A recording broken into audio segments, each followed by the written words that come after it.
Assalamualaikum warahmatullahi wabarakatuh. Alhamdulillah, alhamdulillahi rabbil alamin. Assalatu wassalamu ala asrafil anbiya'i wal mursalin, sayyidina wa maulana Muhammadin.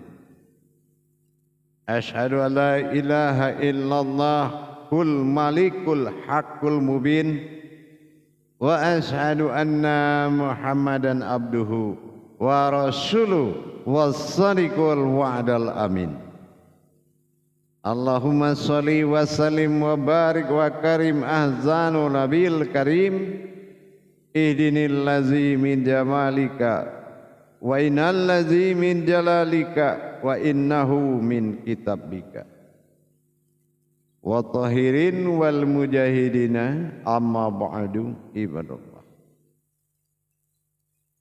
Bersyukur kita kepada Allah dengan mengucapkan alhamdulillahi rabbil alamin atas segala limpahan karunia rahmah dan hidayahnya, serta dengan izinnya juga kita dapat menjalankan amanahnya, beramal dan beribadah zahir batin dunia dan akhirat.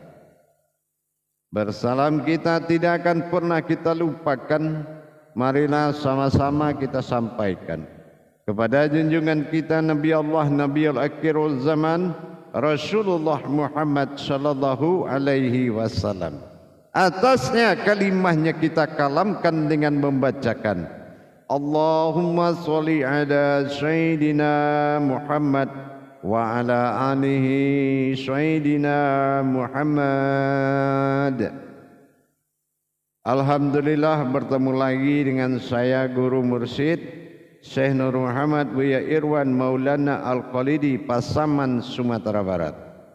Tentunya dalam rangka meningkatkan iman dan takwa kita kepada Allah, perlulah kiranya kita berbagi wawasan dan ilmu pengetahuan. Mudah-mudahan insya Allah bermanfaat buat kita bersama. Dalam makom majelis zikir ma'rifatullah, tentunya dalam YouTube Buya Pasaman Timur sebagai wadah syiar kepada kita sesama. Dalam naungan Yayasan Islam Hidayatul Mubarakah membawa keberkahanlah hendaknya kepada kita semua. Kenapa? Yang tadinya dirahasiakan, tapi Allah bukanlah wujud yang dirahasiakan, tapi adalah wujud rahasia yang terlihat kerahasiaannya. Ini yang paling penting. Alhamdulillah, pada waktu dan kesempatan ini saya akan berbagi, yaitu hakikat tentang dunia.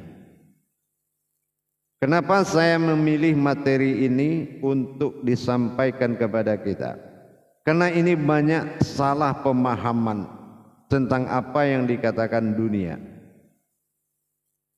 Banyak kaum iman, kaum akidah, kaum akhlak, dan banyak orang-orang yang fasik untuk menapiskan keduniaan demi mencapai kerohanian atau batin atau akhirat.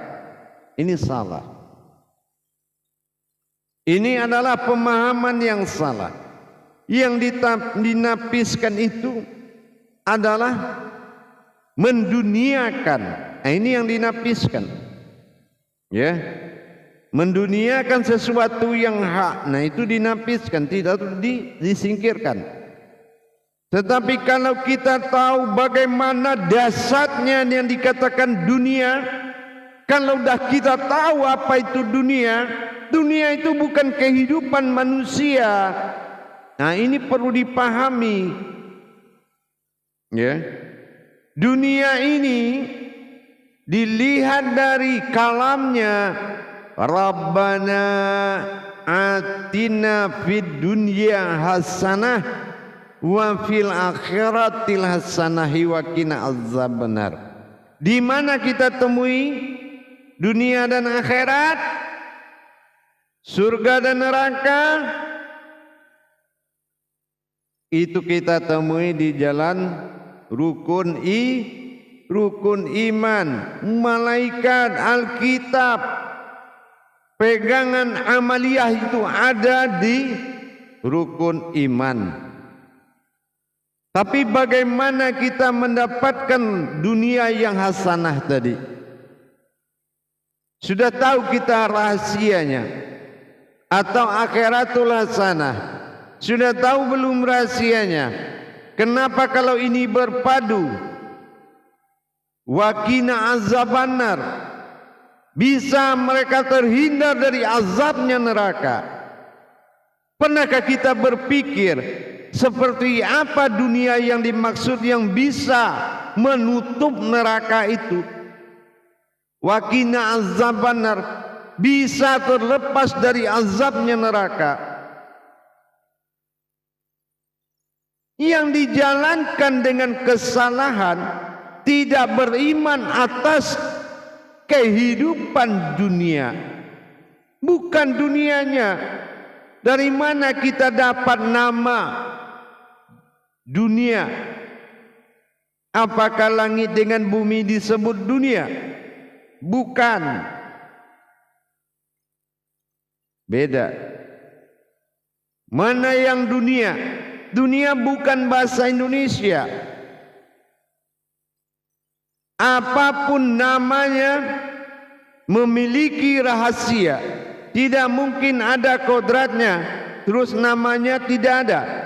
Tidak mungkin juga ada nama tidak ada kodratnya. Jadi kita harus tahu, jangan menapis-napiskan sesuatu. Ibarat orang mabuk, ya. Jangan kita berpikir kesalahan mabuk tapi tidak tahu dari mana dasarnya mabuk ini bikin salah.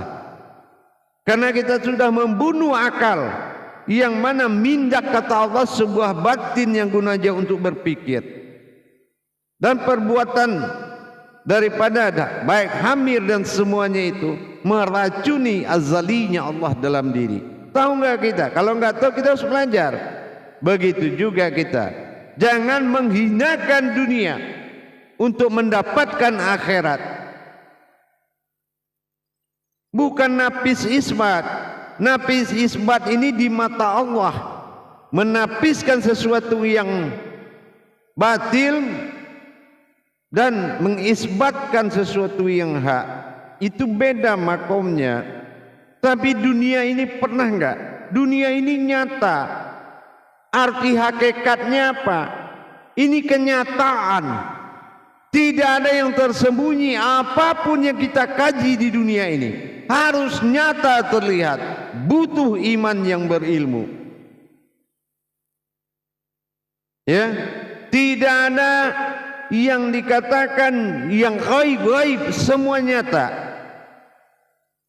Meskipun awalnya dia nur, adanya nyata. Ada zat, ada yang nyata. Ada hayat, ada nyatanya. Ada wujud, ada nyatanya. Semua nyata. Ini alam insannya Allah. Berinsan, bersifat umat Allah di muka bumi, itu namanya insan. Nah, dunia sebuah perjalanan yang ketujuh dalam wujud kaji hakikat pada al-ikhlas. Masa insan. Ingat, ini suatu masa insan. Kita buktikan mana masa insannya dunia ini. Kita lihat.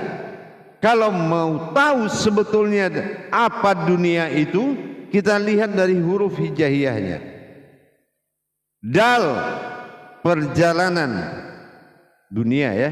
Dal, perjalanan.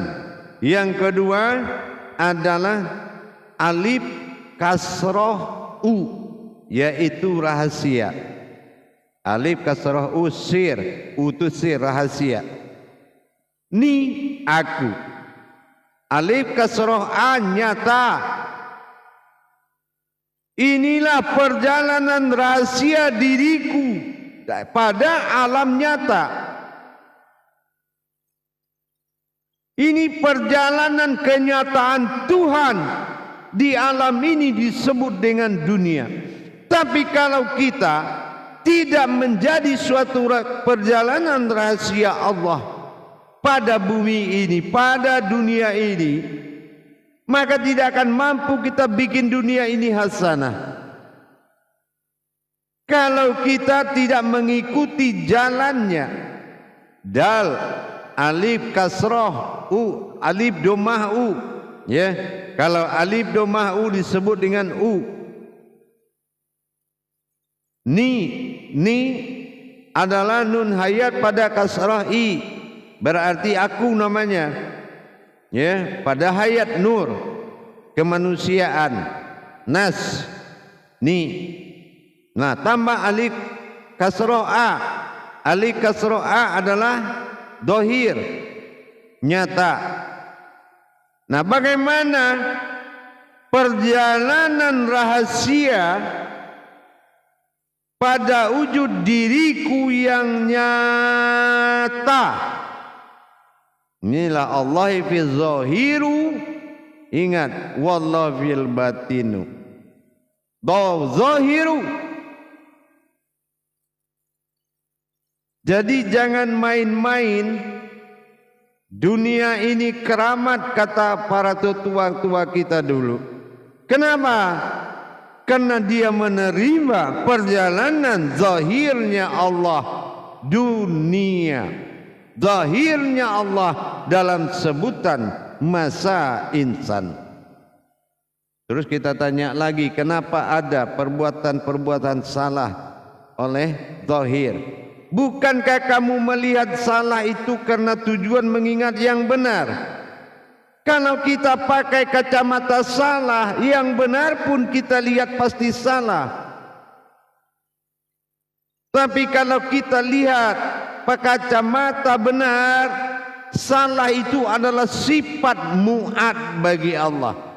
Apa yang dikatakan sifat mu'ad? Sifat persembunyian Allah dalam tingkat sifat tindak tanduk keumatan. Itu muat. Dagang. Begitulah Allah ingin memperkenalan dan melihat umatnya. Dia bikin makom seseorang hobi dagang, jualan, tapi seorang itu tidak mampu memperlihatkan, menjembatani sebagai wasilahnya Allah untuk melihat umatnya, untuk menyentuh umatnya. Karena makna dunia ini serakah, mendapat menang lotre, di mana duit, kemana duit, di sini duit, di sana duit, tetapi tidak tahu ada perjalanan yang tersembunyi, yaitu perjalanan hasanah. Ha, aras, kekuatan.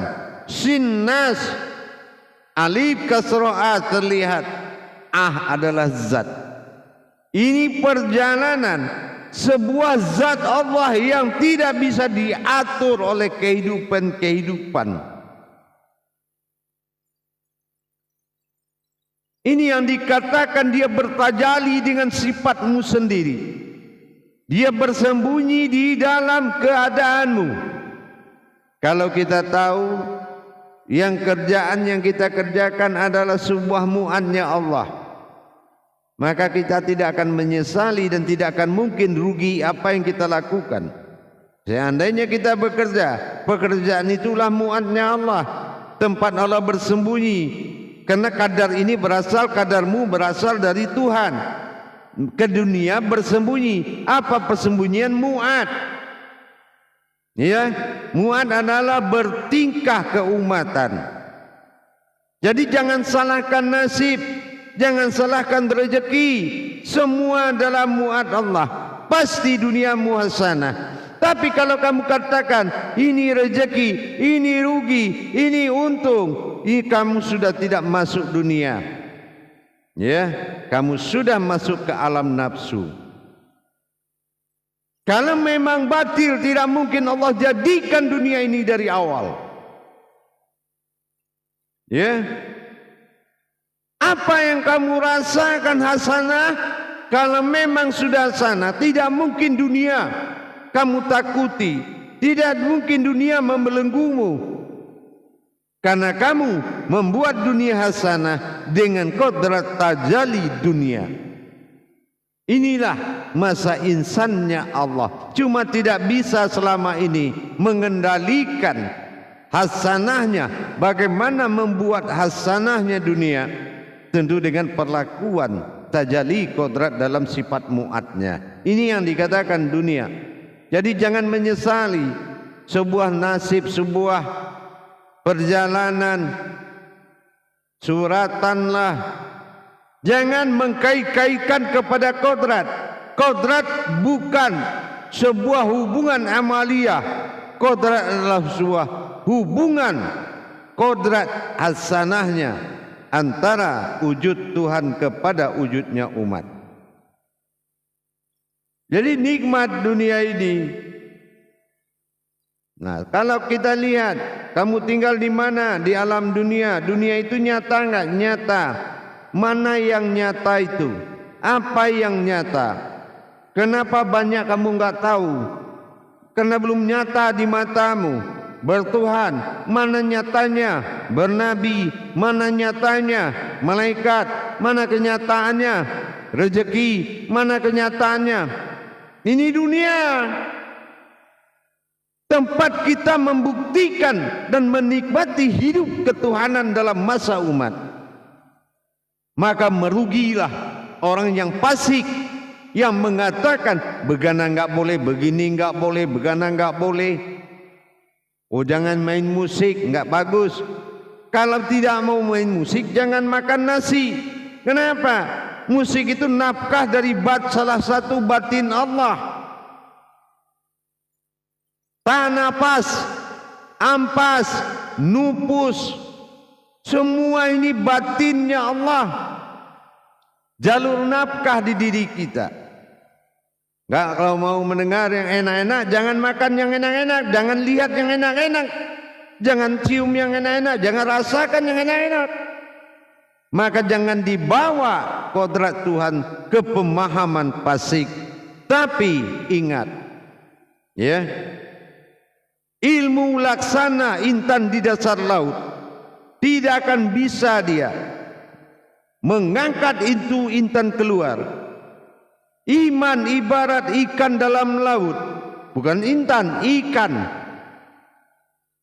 Kalau ilmu adalah intan di dasar laut, tapi kalau iman itu adalah ikan di dalam laut. Apapun besarnya ombak, tidak akan membuat satu ekor ikan itu asin. Jangan salahkan air lautnya.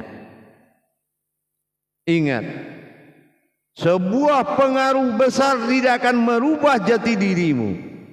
Kamu hanya bisa tersenyum menikmati kelebihan dan kekurangan umat. Kenapa kamu tersenyum? Karena itu adalah mu'atnya Allah. Ya, salah satu jalan persembunyian bagi Allah dengan hakikatnya. Itu yang dikatakan langkah ke-7 dalam masa insan. Kenapa kita tidak bisa menikmati? Karena dunia tadi tidak berlaku di diri kita kodratnya. Yang berlaku adalah kodrat kehidupan makhluk. Kodrat kehidupan makhluk itu yang berlaku.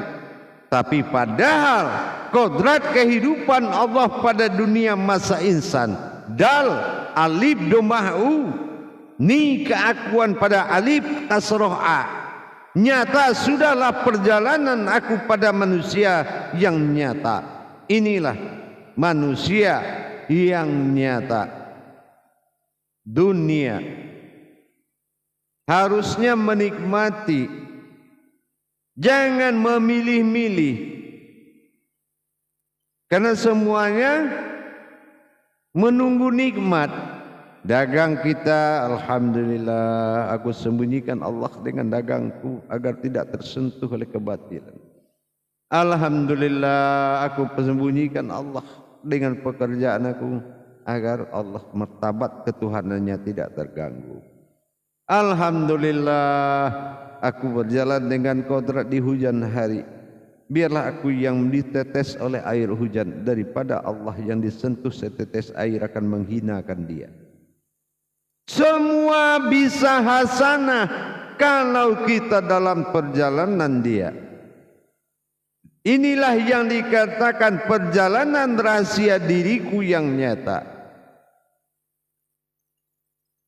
Insya Allah jamaah. Jadi jangan ada prasangka hal-hal yang disalahkan. Yang salah itu apa? Kamu tidak ada di alam dunia, tapi kamu ada di alam makhluk dunia. Makhluk dunia itu ya, bukan di perjalanan dunia. Dunia mana ada semua amalan kita kaji dia bisa nutup pintu neraka. Waqina azabannar. Mana amalan yang menjanjikan tidak nyata bisa menutup azabnya Allah kecuali amalan dunia. Mengamalkan dunia dengan ketuhanan, mengamalkan sifat Tuhan dalam masa insan, itu akan hasanah. Baru mengurut dada. Wa fil akhiratil hasanah wa qina azabannar. Lepaslah ketakutan dan ancaman tadi, karena kita memperjalankan dengan indahnya kodrat Allah di muka bumi ini. Makanya apa? Setinggi-tinggi doamu pada jemaah dijemput oleh orang-orang berhajat. Sehebat-hebat doamu setelah salat, sasarannya adalah Rabbana atina fid dunya hasanah. Kalau kamu gagal menundukkan dunia dengan hasanah, maka wafil akhiratil hasanah. Gagal lagi menikmati hidup yang hasanah. Wa qina azabannar. Baru tidak ada azab di neraka buatmu. Tidak ada azab di dunia, tidak ada azab di neraka. Wa qina azabannar. Alhamdulillah. Kalau kita benar-benar beriman menjalankan keinsanan Allah di muka bumi ini, insya Allah dunia janjian yang paling tepat, iman yang paling tinggi. Mudah-mudahan bisa dipahami. Jangan sampai anti TV, jangan sampai anti musik, jangan kamu memilih sesuatu yang hak di alam batil ini, karena kodratmu lebih mulia daripada apa yang kamu pilih. Ingat, kalau kita rekreasi jalan-jalan di taman, sama kodrat Allah dalam masa insan dia jalan-jalan menikmati dunia. Tidak ada yang jelek di dunia dilihat, tidak ada yang rusak, semuanya adalah hayat dia sendiri. Keburukan, kebaikan dan kesalahan adalah suatu nikmat yang harus dilihat, bukan nikmat yang harus disesali. Kalau ada yang berbuat salah, dia bukan insannya Allah, dia adalah sebuah kehidupan. Jadi jangan kita ini menjadi kehidupan di dunia ini, tapi menjadi kodrat Allah yang nyata, yang memperjalankan hidup kehidupan dalam dunia. Itu yang paling penting diingat. Ya, itu yang paling penting diingat. Jangan menjadi kehidupan dunia. Kalau dunia ini punya kekuatan 5.000, kamu harus 7.000, 8.000. Artinya rubah kudrat yang menikmati dunia. Insya Allah nasibmu akan berubah jemaah hadirin dan hadirat. Tapi apapun makrifat kajianmu, sir, wujud apapun kajimu, kamu tidak bisa tundukkan alam dunia ini, maka kamu tetap juga akan seperti itu. Amal rajin, ibadah tiap malam, nasib begitu-gitu juga. Ini akibat tidak bisa kamu lepas dari 3 kehidupan tadi. Nurul iman, nurul ihsan dan nurul Islam. Harus kamu naik di atas itu, maka kamu bisa menikmati dunia dengan perjalanan wujudnya yang nyata bernama manusia. Itulah dunia. Dengan demikian pemahaman ke depan mengimani hidup berbeda dengan mengimani kehidupan. Kita kodrat yang hidup adalah kehidupan semata dari Allah. Jangan lagi kita masuk hijrah kepada kehidupan dunia. Dunia kehidupannya adalah makhluk. Tapi apabila kita menikmati kehasanahan dan kita tundukkan dengan kodrat Tuhan, kita bertajali dalam kasih dan sayang. Rahman tumpuan bumi, Rahim tumpuan langit. Ba alif sin tumpuan di antara keduanya. Bismillahirrahmanirrahim. Insyaallah. Maka jadilah kita yang selamat dalam amanullahnya Allah. Barakallahu ya Karim, ya Rahman, ya Rahim. Semoga mudah dimanfaatkan. Semua bisa dimengerti dan bisa diimani. Tidak ada Allah menciptakan kebatilan. Dan tidak Allah memberikan zalim kepada umatnya. Kecuali kamu dalam keadaan dalam batil di alam zalim. Bukan Allah yang menzalim. Maka perjalankanlah kenyataan Allah pada dunia. Maka selamatlah akhiratmu. Maka terhindarlah dari azab neraka. Itulah iman yang berbicara. Demikian para hadirin dan hadirat sekalian, jamaah rahimakumullah. Bagi yang ingin mendapatkan tuntunan lebih dalam lagi dalam menjalankan kehakikatan semua yang dijadikan, silakan hubungi nomor telepon yang ada di layar deskripsi YouTube Buya Pasaman Timur, atau langsung WhatsApp saya ke nomor 081398337904. Langsung Guru Mursyid Syekh Nur Muhammad Buya Irwan Maulana Al-Qalidi Sumatera Barat. Insyaallah mudah-mudahan dengan berbagi wawasan dengan adab yang dijalankan, mudah-mudahan menjadi ilmu yang mutlak bagi diri kita. Insyaallah mudah-mudahan. Barakallah, mudah-mudahan bermanfaat. Akhirul kalam wabillahi taufik wal hidayah. Assalamualaikum warahmatullahi wabarakatuh.